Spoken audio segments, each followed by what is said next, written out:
Well, everyone, thank you for joining today. We want to bring you a quick presentation, but hopefully informational, from Sensiba San Filippo and BreachRx about incident response and cybersecurity. We'll have some question and answer at the end, so hopefully we can get to those and everything else. But from our side, my name is Bill Confer. I'm a risk assurance manager with SSF. I have over 5 years of experience combined between doing IT as well as IT and security audits. I have mainly focused in high trust, NIST, as well as SOC 2. And I'll hand it over to my colleague, Chris. Yep, hey everyone, thank you for joining. My name is Chris. I'm also a manager here at SSF. A lot of the same responsibilities as Bill. I've been doing SOC 2 work, compliance work for about 7 years now. A lot of SOC 2, HIPAA, a little bit of ISO, high trust. And then prior to SSF, I was at RSM and Align.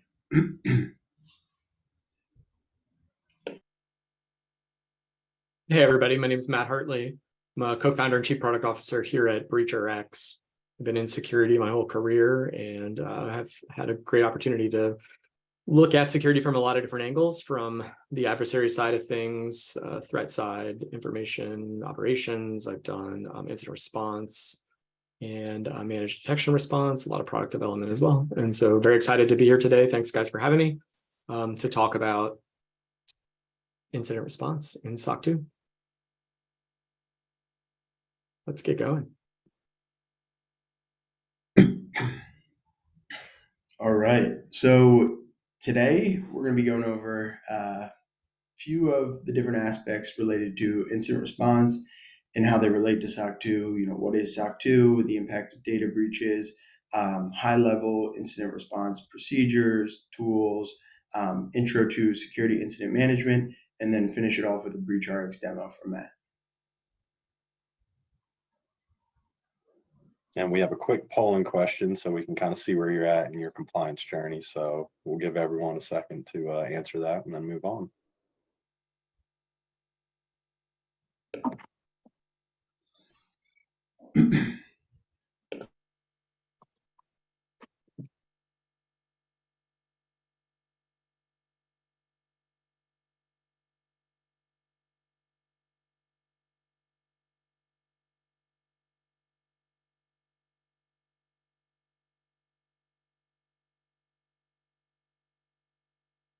All right, still waiting for a few answers. Mm-hmm.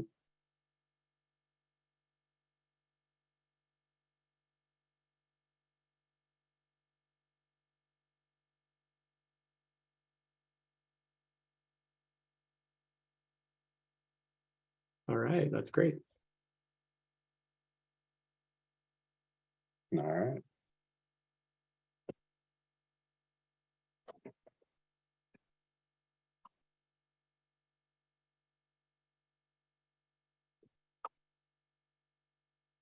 I think we can move on. Yeah, we got the results here. It's good. All right, so a lot of us are familiar with SOC 2, but really, if you're not, here's a high-level overview of what the SOC 2 standard is. So it was developed by the AICPA, and it reports on a service organization's controls that are relevant to the trust services criteria, which can be security, availability, process and integrity, confidentiality, or privacy. So what it entails is it's an opinion, obviously intended to meet, a broad range of users and third parties that want to know about your information insurance practices, as well as the controls that your organization has in place. There are two different SOC 2 reports. You have a type 1 and a type 2. Type 1, we report on description of controls for a service organization. So essentially the audit firm will issue an attestation that the controls are suitably designed as a point in time, whereas the type 2 will evaluate the controls and their design and operating effectiveness over a period of time. Just a high level, I was going to say, just so everybody knows, the SOC 2 is not a certification. I know it's sometimes labeled as that, but it's an attestation. So we don't certify your controls, we audit them and issue an opinion based on that. Now we can go to the next slide. I've got another point there as well. And just a little bit more information for those who aren't as familiar with SOC 2. The ultimate deliverable that your clients are going to want to see is the SOC 2 Type 2. The Type 1 is more of just a snapshot in time that's good for, management reporting services, or, to help get a client off your back if they want to see a SOC 2 right away. But typically that's just done once, and then you move to, standardized Type 2s year after year. That's right. And I'll touch on this. So within the SOC 2 standard, incident response is heavily emphasized. You will come across this as you go through an audit. The auditors will want to evaluate not only your incident response policy and your procedures, but also that you're handling and managing and remediating and communicating incidents accordingly. This involves obviously communication to affected parties and any stakeholders internally that would impact them. It also involves testing your plan. And a lot of time we find ourselves that from an auditor perspective, we see organizations that don't test their incident response plans, which is fundamentally the way it should be in identifying critical assets that obviously need to be restored and part of, a recovery and continuity effort. So outlined below, you'll see the criteria that within the SOC 2 framework that actually you'll have to meet with incident response controls.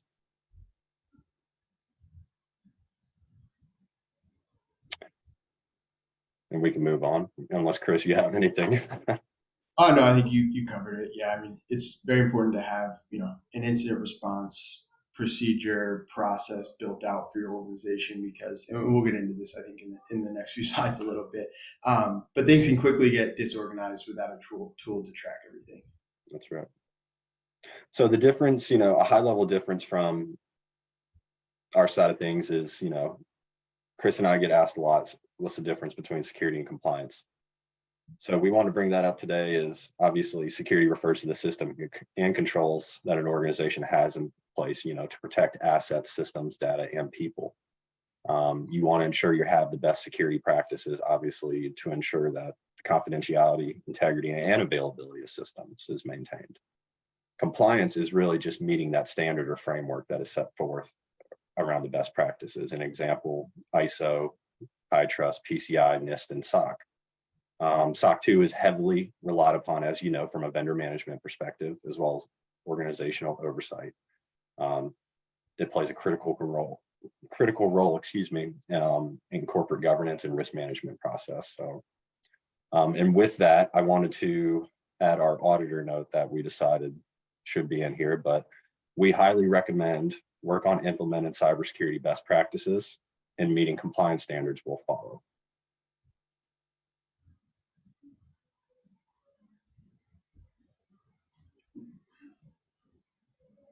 And just another polling question.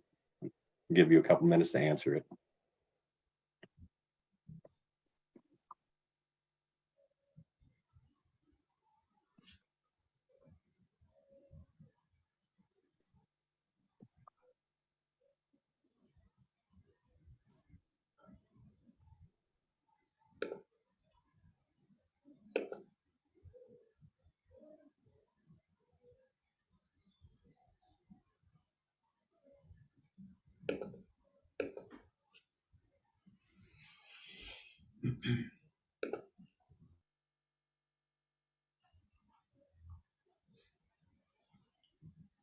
Couple more to go, I think, and then we'll be ready.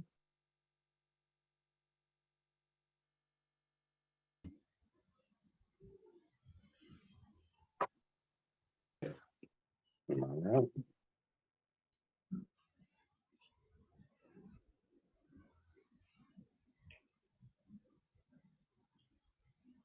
We are good. All right.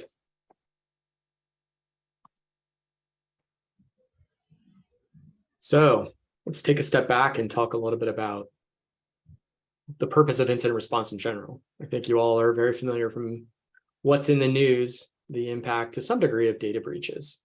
What you may not know is the cost of an average incident these days is about $9.5 million for companies here in the US. And you might be wondering, what's an average incident? That can be anywhere from a couple of thousand people's information up to 100,000. Past that is considered a mega breach, and those are the ones that you hear about in the news frequently. Sadly, we hear about them far too often. I mean, those can run a company anywhere from 250 million up. We've even seen some companies hit over $1 billion in breach costs from the really, really big ones. So these aren't just the cost of the security response. A lot of people think incident response, they think data breach, they think, it's the security procedures, it's the steps that were taken to get the bad guy out of the environment and recover back to normal. But actually, there's a lot of other costs that come with an incident. And those can be the time for the people internally to respond. Might be security team, it might be the legal team dealing with customers, it could be the customer success team, a sales team. Lots of different parts of the business typically are pulled in, executives. On the backside of an incident, not only are you seeing the cost for the incident response, but now we're seeing regulators step up and increasingly fine companies for poor incident responses. And here in the US, we have a data breach law in every state, and a bunch of states are also passing privacy laws as well. And so the regulatory environment is really changing pretty rapidly. There's now over 180 regulations that might apply during an incident around the world in about 120 countries. And they're coming all the time. Like there was just a couple passed in the last month. And in the US also, we have a bunch of federal agencies that are increasingly scrutinizing responses in the companies and their preparation for incidents. And even the executives are now on the line. There was a recent case that the US Federal Trade Commission issued a directive on a company CEO who their company had a very bad response, the Drizzly case, if you saw it in the news.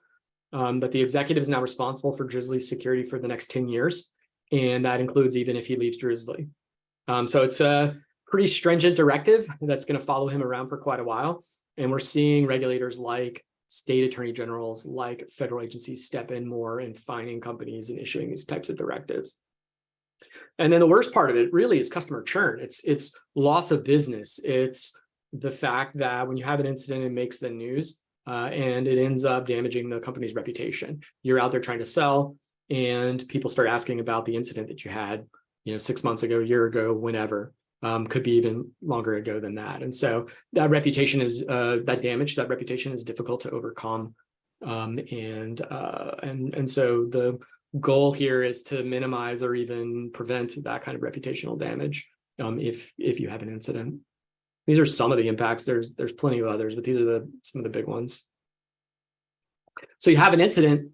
What do? Everybody's heard the term incident response, seems like on this call. But perhaps we don't all know the kind of full gamut or the full perspective of what an incident response is. First off, we talked, obviously, and we're going to continue to talk about SOC 2, but incident response is actually a part of every compliance framework, whether it's a voluntary framework like NIST cybersecurity framework or the CIS controls, or if it's SOC 2 or ISO 27001 or HIPAA or PCI, where they're either audited or part of a law. And so having a good incident response is really a key part of a good security program. The goal of incident response is to identify, contain, and resolve an incident. That's pretty straightforward. I think most folks know that. Many may not think of them as a team event, though, or they may think of it as like a security team event, and you may not be thinking about it as a corporate team event. And that really means you during an incident, you do need to have your security team, but you also need your legal team. You need marketing, communications, potentially your executives, your customer success team if customers are involved. Lots of different facets of the business will typically be involved in an incident. The best type of incident response is one that's been previously prepared and regularly tested. So from an exercise standpoint, getting out there and preparing is, and we'll talk a little more about that, is very key in having a good incident response. And we talked some about coordinating with stakeholders. It's not just that you have everybody involved, but everybody has to kind of be on the same page, work from a common playbook, and coordinate with each other effectively. A lot of times we see incident response where the security team's on one side, and the legal team maybe is on the other side, and there's kind of a wall in between, and the information's kind of tossed over the wall back and forth. And you need more than that. You need a tight coupling between those teams. ultimately, the goal here is also to stop it, so to stop the cause of the incident so it doesn't happen again. If it's an employee that clicked a link, maybe it's training. If it's an adversary deploying malware in your environment, perhaps it's better defenses, perhaps it's some kind of endpoint tool, perhaps it's some kind of monitoring. Lots of different things that could be things to implement to stop incidents from happening again. And part of the goal here is to identify what those things might be. Whoa. So you might be wondering, what is an incident? Again, like most folks understand what a security incident is, like malware infection, phishing, clicking a link that you shouldn't from an email, having your credentials stolen or lost. So your usernames and passwords. Someone inside your business actually being malicious is a security threat. Another is someone on the inside who maybe outsources their work to some other person. We've seen incidents like that in the past. And then the big one in the past few years has been ransomware. Ransomware has become very prolific in the world. It's been sadly, it's been a way for adversaries to pretty easily make money and make money in a way that's difficult to trace back to them. And so we've definitely seen a proliferation of those types of attacks. Slow down a little bit in the past year, thankfully, but still slow down from a very high incident rate is still a high incident rate. But there are also other types of incidents that you may not be considering, especially if you have a boilerplate incident response plan. There are privacy and data loss type of incidents. So those might be data exfiltration. So maybe someone comes into your environment and takes customer data out. Could be an insider, could be an adversary, an attacker. Just the act of taking the data out is an incident. It's an incident of the data being taken. And your incident response plan probably has, given what we've seen, not covering that effectively, that use case. Some others, improper disclosure of information. Perhaps you accidentally send customer data to some outside party, like maybe you mix up email addresses, and instead of sending, maybe Chris has sent an email to Bill, but actually, if he accidentally sends it to a different Bill who's outside the business, then maybe there's an improper disclosure of information. A lost device or stolen device, super common. You work or visit any city, leave your laptop in your car and it's stolen. That could be that's an incident of some kind. But if there's any kind of privacy information, customer data, corporate proprietary information on that device, then you likely have a privacy incident that you're going to need to deal with. And then finally, misdirected emails, really common in some sectors. Financial sector, we see a lot. In the healthcare sector, we see it a lot, where customer A information goes to customer B, whether it's an email or maybe like in the healthcare sector, it's you go to get a prescription pickup and you've got customer B's information on your label for your prescription, or maybe you get an email about your prescription that has somebody else's information in it. Those are the types of things that cause incidents where you have to go and look at the impacts of that data being lost, look at laws and regulations that apply to your business, and see what you need to do in that case of that particular incident. And then, of course, going back and trying to prevent that from happening again. So let's tie all this back to SOC 2. So we'll start with communication, and Bill and Chris, I'll take your thoughts as well in a second here. On the communication side, from what we see, you definitely want, and you guys mentioned this, incidents have to be easily reported. That means that someone in the business, someone outside the business can easily let you know that you have an incident.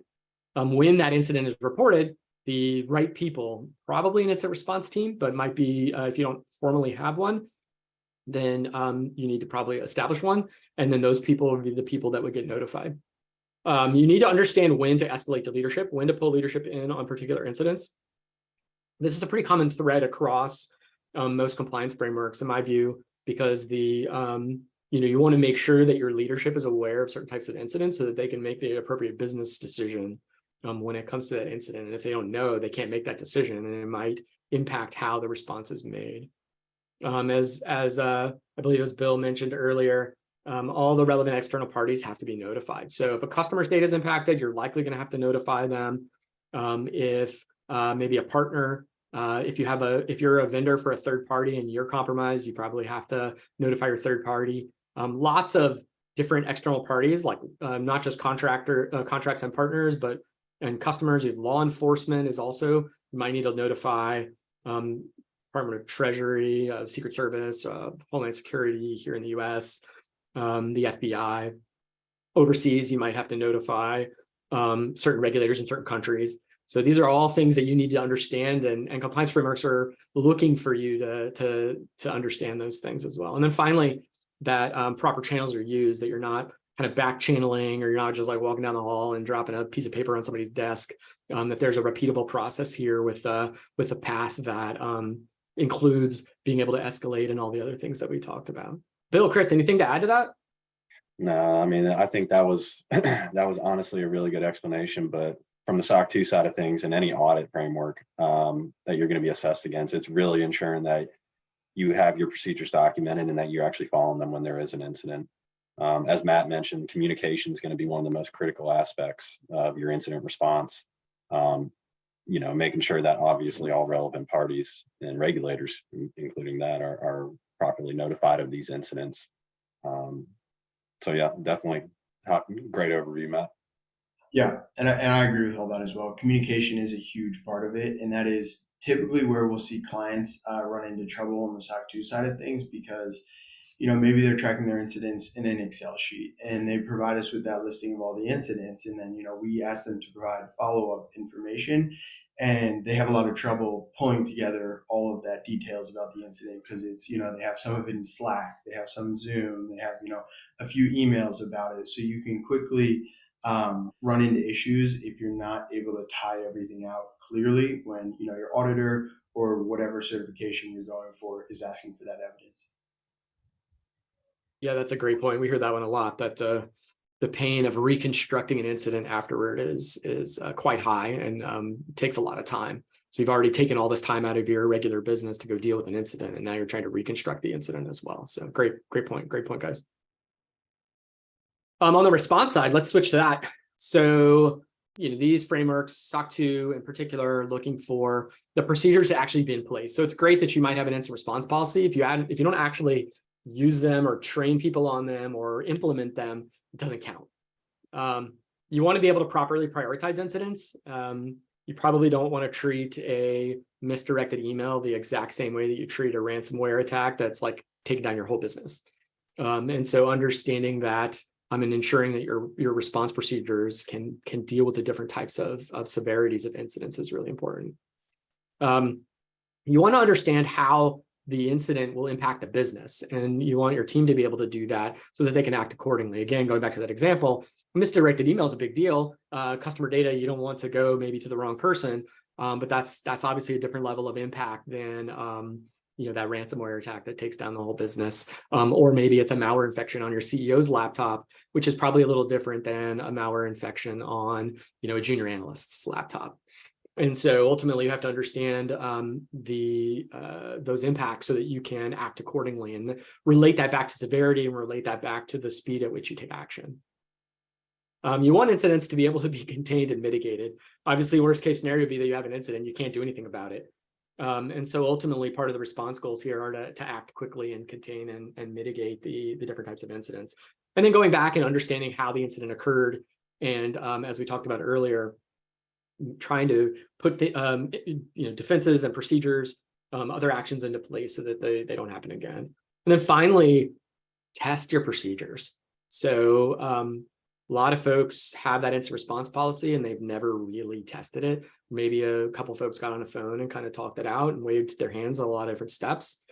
The Ponemon cost of a data breach report this past year showed that a incident response plan that's properly tested, proper plan that's been properly tested will save $2.6 million off that average incident cost. That's quite a bit if you think about that.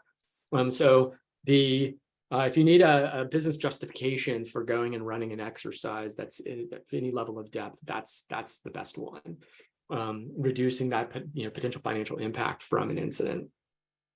And obviously, as we sort of highlighted here, most of people that are using spreadsheets or their policy document, plan document as their primary approach, you're not going to be really prepared to cover all these different SOC 2 requirements.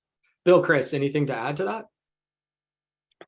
No, I mean, yes, but having a holistic view, obviously, of incidents in your environment and responding to it is going to be critical when it comes to the incident response process, and ensuring that obviously you can grab that information and respond to it accordingly.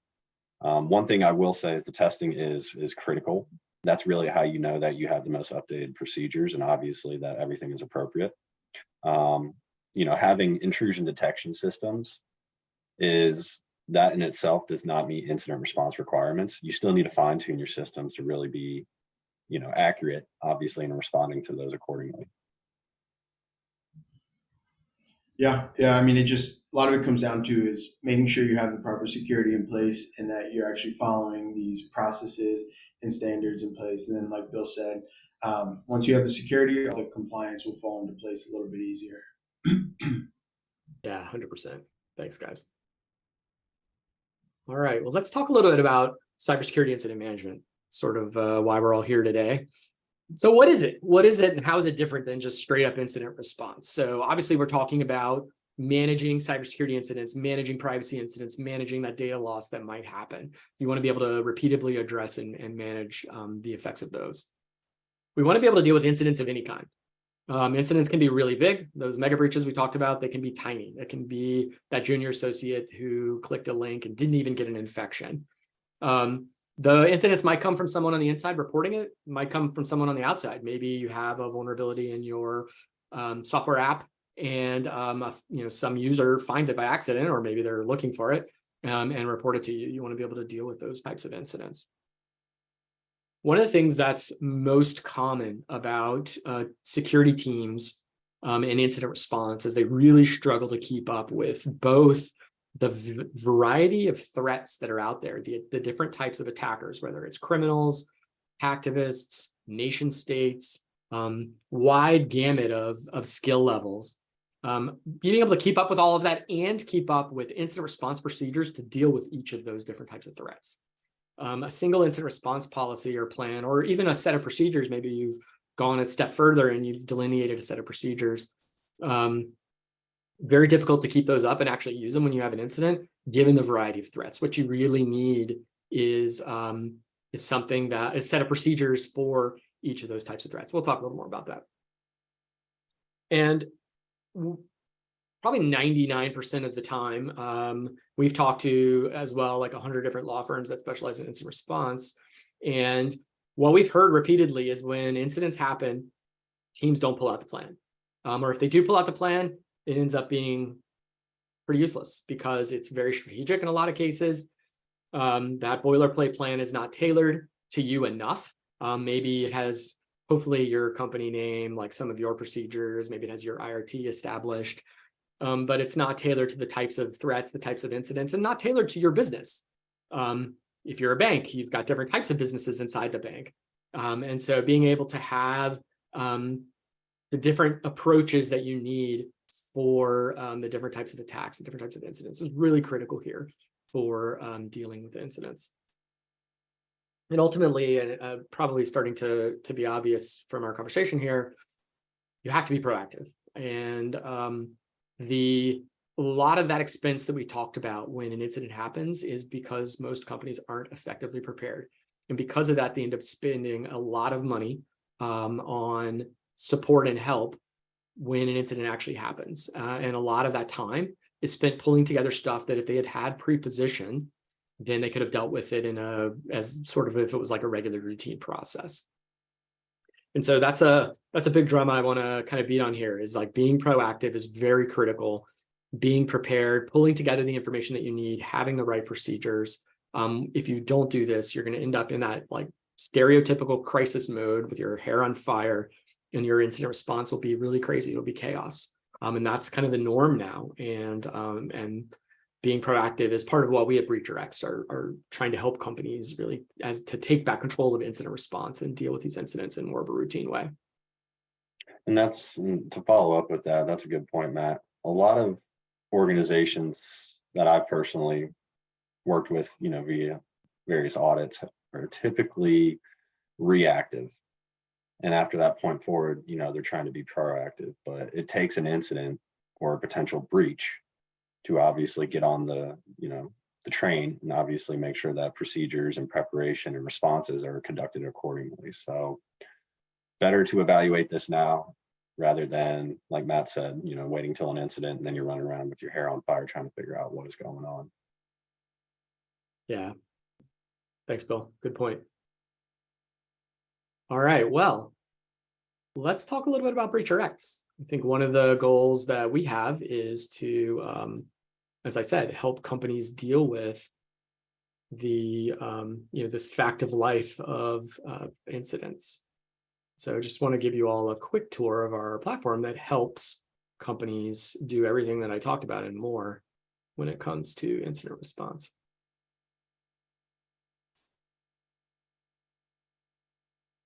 All right, just waiting for the screen to come up here. All right, so as I said, we want you to be able to be proactively prepared for incidents. And to do that, we built an entire platform, a SaaS platform, to help you pre-position the information that you need and deal with incidents as they come.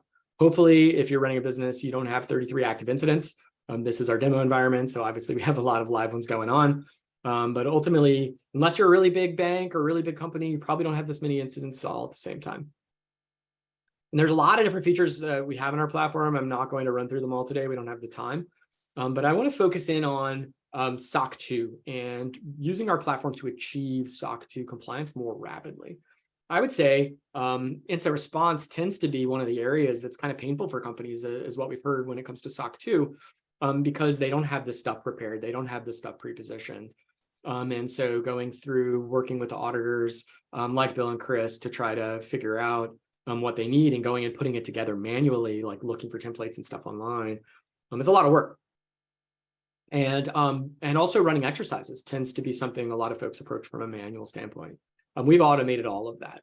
And so typically when our customers onboard and join our platform, the first thing that they do is they come in here and they decide which compliance frameworks are relevant to them. And today we're talking about SOC 2. And they work to make themselves set up and pre-positioned so that their SOC 2 is 100% green or 100% passing. And there's a couple of different ways that they can approach that. We have basically gone through these different compliance frameworks and delineated and broken down all those criteria and created basically tests for each of them. And so you can walk through those tests, or you can go to the specific compliance framework that you're interested in this case, SOC 2, and look at all the criteria that are relevant to incident response. And you can see those tests that I just showed you, you can see how they map into the SOC 2 criteria. And so we can basically walk down this list and see what's passing, what's failing, and begin to kind of turn it all to green. So when we first join and start using our platform, there's a few of these that are green automatically, like maintaining a process, having severity levels, those sorts of things we can provide for you out of the box, having regulatory coverage, so you know when to notify specific regulators. But there are some things that obviously you have to do some work on. And many of our tests also require an incident of some kind or an exercise of some kind to prove that you actually can execute the set of procedures required here for SOC 2. So let's imagine for a moment that we're just jumping in, that maybe we've done a lot of work here, we've got most of this green, but we come down here and we notice that we need to have contact information for law enforcement, and that might be a key requirement. So it's really easy to jump in here and see where the the instructions on what you need to do here to get this to green, and you can look over at the different compliance criteria for each of these frameworks. And so this particular test maps to, as you can see, a lot of different frameworks. In SOC 2, there's 3 or 4 here that relate to understanding understanding how to contact the appropriate law enforcement personnel. And so our platform automates keeping track of all that information for you. And so here you can see that we have instructions on how to go and make sure that your appropriate contact information is updated, and the information is marked in a way that this test will then say that you're passing. So once you get to all this to green, and I'll go look at go show you all what that looks like here in a second. But once you get to all green here, then it's very easy actually to generate a report that shows auditors like Chris and Bill that you are fully compliant with all the different criteria for incident response. So ideally, if we get that one green, then they would be green across the board. And this just gives auditors the opportunity to more easily see maybe areas that they want to ask for evidence on, for one example. You can also do that up here. So you can actually generate a report of the tests and the frameworks. And again, to show where you're successful or where maybe you're not, again, giving your auditors kind of a head start on what they might need to make sure that you're successfully passing the SOC 2 criteria. So let's talk a little bit about that particular requirement, law enforcement. And that kind of relates to the idea that you need to be able to contact your regulators. You need to be able to contact external parties like your contract, people you have contracts with, your customers, your partners, your vendors, the people that you're a vendor for. And so ultimately, in our platform, we call those obligations. And so when you have an incident, basically the attributes of that incident will delineate which of these obligations apply. We provide our customers a library of the regulatory procedures that are needed, the tasks that actually need to be accomplished for each of these. And then we give them a library of these typical response plans for different types of incidents. And then we make it very easy to capture other information that might be relevant, whether it's contractual information, cyber insurance policy. That's actually been a very common one for our customers to go in and capture the information. And we can talk about cyber insurance later if that's of interest to folks and some of the findings we've had from those policies. But capturing at least a requirement, most of the time you're going to have to notify your insurance policy or your insurer rather in a certain time frame if you want to make a claim with your insurance. And so you want to capture that as an obligation, as a requirement for when you have an incident. And here you can see we have law enforcement contact information.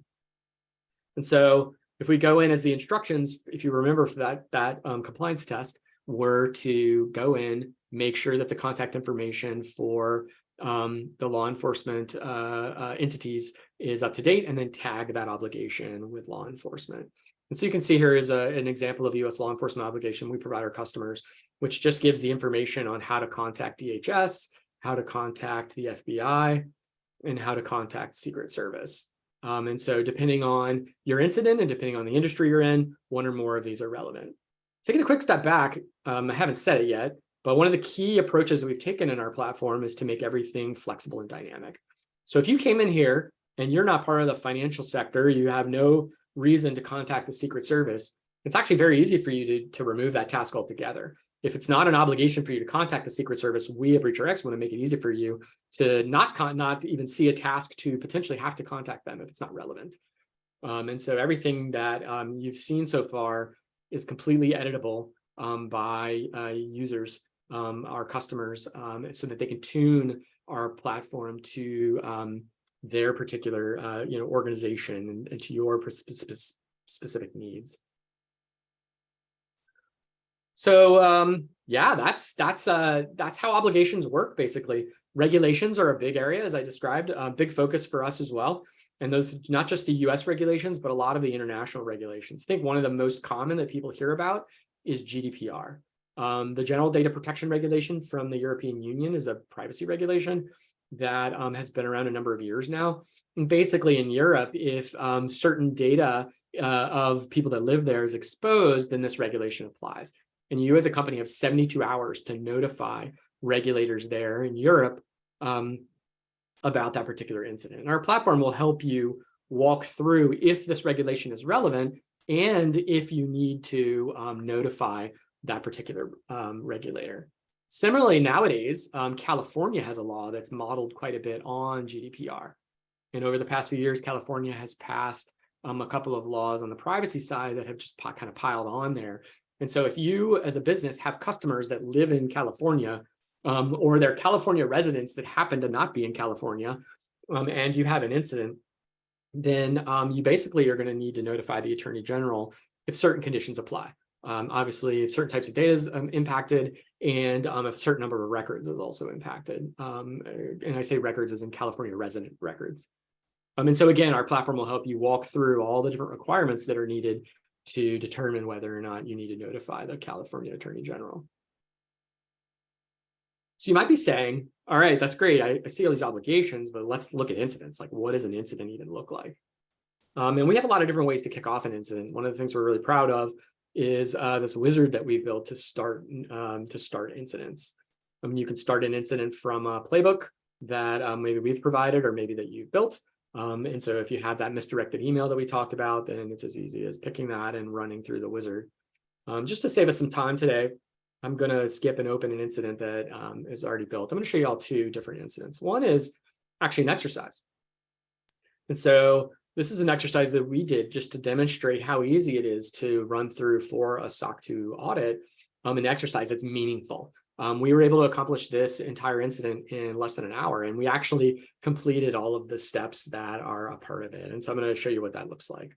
Here you can see a quick overview of the incident. You can see that we've completed this incident. It's fully done. You can see the attributes of this particular incident, which includes the type of data that's involved. Again, it's an exercise, so it's a made-up scenario. In this case, that we had an intern that got an Intuit fish and clicked the link. And so when this incident was created, it generated a task list of all the things that need to be accomplished. And it did that by matching the incident's attributes, which I'll show you here in a second, to all those obligations that I just showed you. So just think of it as incident is entered, the details of the incident that are attached to generate a tailored response plan for this incident that's specific to your business. And so for each of these tasks, we make it very easy for you to come in, understand what you need to do. So for example, interview the employee that's involved, and then capture a record of everything that you did for each task. And so obviously this being an exercise, we walked through and we actually were thoughtful about, all right, if this happened in our scenario, like what would we do? What are the things that we would want to go accomplish? And, looked across, we use Google Workspace. So as part of our exercise, we said, all right, well, let's go see if there's any other abnormal activity here. Let's go look at our Google Workspace and make sure that we understand how we would go do that and look for that. And we just capture a record here of that for this particular exercise. If it was a real incident, exact same procedures. You're capturing a record of the things that have been accomplished as you go. And ultimately, you can see we basically provide detailed guidance of the different types of things that you need to do during this exercise or during a real incident. So we make it very easy for you to capture who assigned these tasks out and ultimately to have a conversation in a safe place to protect legal privilege. Make sure that nothing that you don't want to end up in court ends up in court. We let you attach evidence. We're going to capture an audit trail for you automatically. We're going to help you look back at similar incidents. And our system is dynamic. So very quickly, just to show you another incident, and then I think we'll probably wind up. A more detailed incident might be something that happened to a fintech company. They had an incident where a scanner broke and they ended up having to scan a bunch of checks. Well, somebody downloaded an app to do that without permission, and that exposed that financial information of those checks to a third party. This incident is really built out. It really shows the power of our platform. You've got customer notification tasks mixed in with security tasks, mixed in with legal tasks, all of that here captured, deduplicated. This particular task comes from 10 different obligations. We don't want to put that in front of you 10 times. I promised I would show you the attributes of an incident. It's as simple as this. What were the types of data that were involved? What was the format of the records? What states were the consumers in? And we're going to drive you to fill this information with tasks that are generated from those obligations. That is a very high level on incidents. Just to close things up, one of the great things that we talked about today was how painful it is to reconstruct an incident or an exercise after you're done. Our platform can do that in a single click. So you can see here that we just generated an incident response report that describes everything that happened in that exercise that I showed you, this intern Bob exercise. You can see each task that was required, what was done for each task, who did them and when, capturing all that information, and then the audit log is attached to the end. You can do this at any point in the incident, in the middle, at the end, even at the beginning when it's empty, if you need to coordinate easily with your other partners and stakeholders in your business. Last thing here, you still need that incident response plan. there's a lot of companies that are still looking for your policy, your plan. They want to see that you have one. Our platform will automatically generate one for you based on what's in our platform. And so it will look across all the different settings that you have, like your severity levels, your incident types. All these things are configurable in our platform and customizable. We give you best practices and you can change them if you want.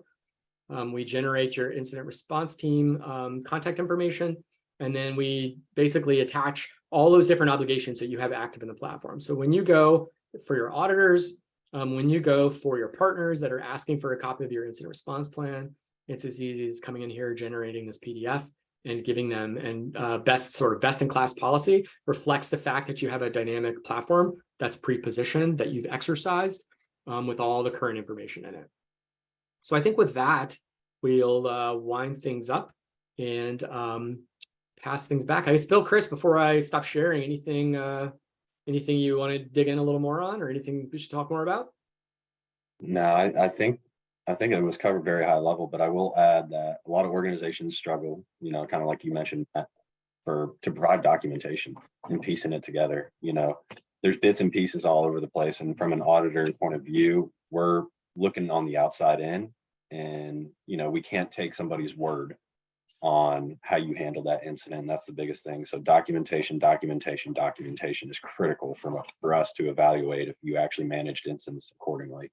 BreachRx provides that centralized repository and location for all this to obviously be stored in, as well as all the communication, even providing documentation to the auditor to show how you handled it. So great point, Bill.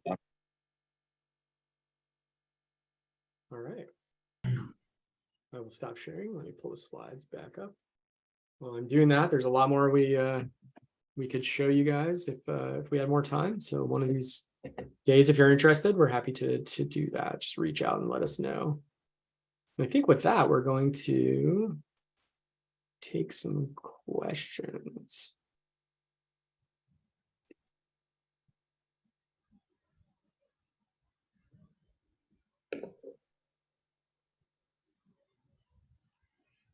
All right, so I guess that's it for the presentation. If anyone has any questions or anything else they want a little bit further explanation on, we're happy to help.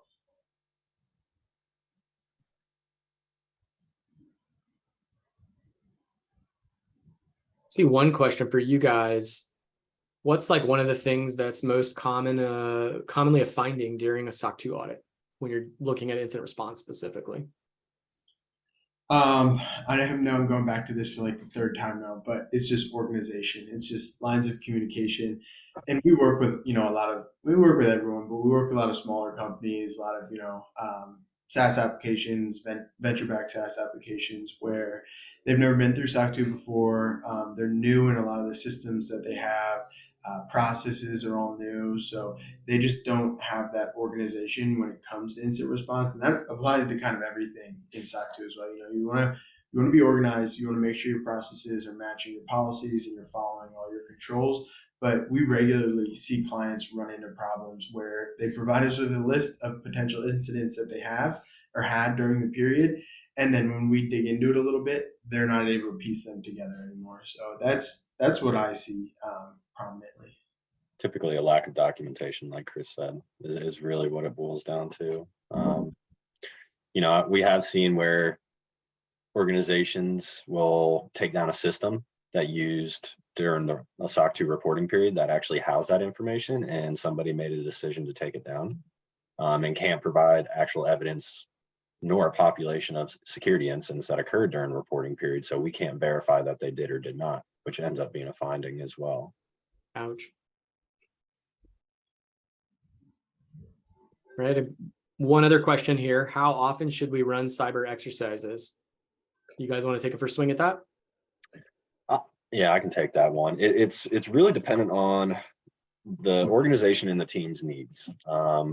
You can run it as much as you like. If you want to do weekly, monthly, semi-annually, quarterly, you name it. It's completely okay. You define the control frequency when running exercises. I think obviously more frequent, the better, to ensure that obviously you can update your procedures and your incident response plan accordingly. Those exercises are supposed to obviously evaluate how you respond to an incident and identify any changes you need to make to your plan. But good practice for a lot of our clients who actually test their incident response plan is they typically do this on an annual frequency, which is completely okay. Chris, anything you want to add? Yeah, you pretty much covered it. I mean, we want to see it from a SOC 2 perspective, at least on an annual basis. Obviously, the more you do it is going to be better. Just constantly ironing out any issues, shedding light on any aspects that might need a little bit more work. So we recommend more than annual, but at least on an annual basis is really all that we would require. Yeah, one thing I might add to you guys, based on what I've seen, is a lot of companies feel like they can only do an exercise that's really big. It has to have the whole set of players, all the people I mentioned earlier, like leadership and marketing and legal and everything else. And, one of the things that we try to preach and try to enable with the BreachRx platform is crawl, walk, run, right? You don't start with the biggest, most painful incident. Go do a phishing incident. Go do a malware infection. Work your way up. Make sure you've got your procedures refined, and then go do the big exercise with, the whole business. It's going to make you more successful. It's going to make you more successful in helping the business understand the real impacts that an incident could have. And so that's the one thing that I would add is, regardless of the frequency, don't think that it has to just be these giant ones. You can pull off segments of the teams and work your way to the giant one if that's what you want to do. That's a good point. All right, guys, I think that's all the questions that we have. So. All right. Well, with that, I guess that concludes our webinar. So thank you everyone for attending. And if you need anything from either BreachRx or Sensiba San Filippo, please reach out to us and we'd be happy to help. Thank you. All right. Thank you, everyone. Thanks, guys. Thanks for having me, and thanks everyone for joining.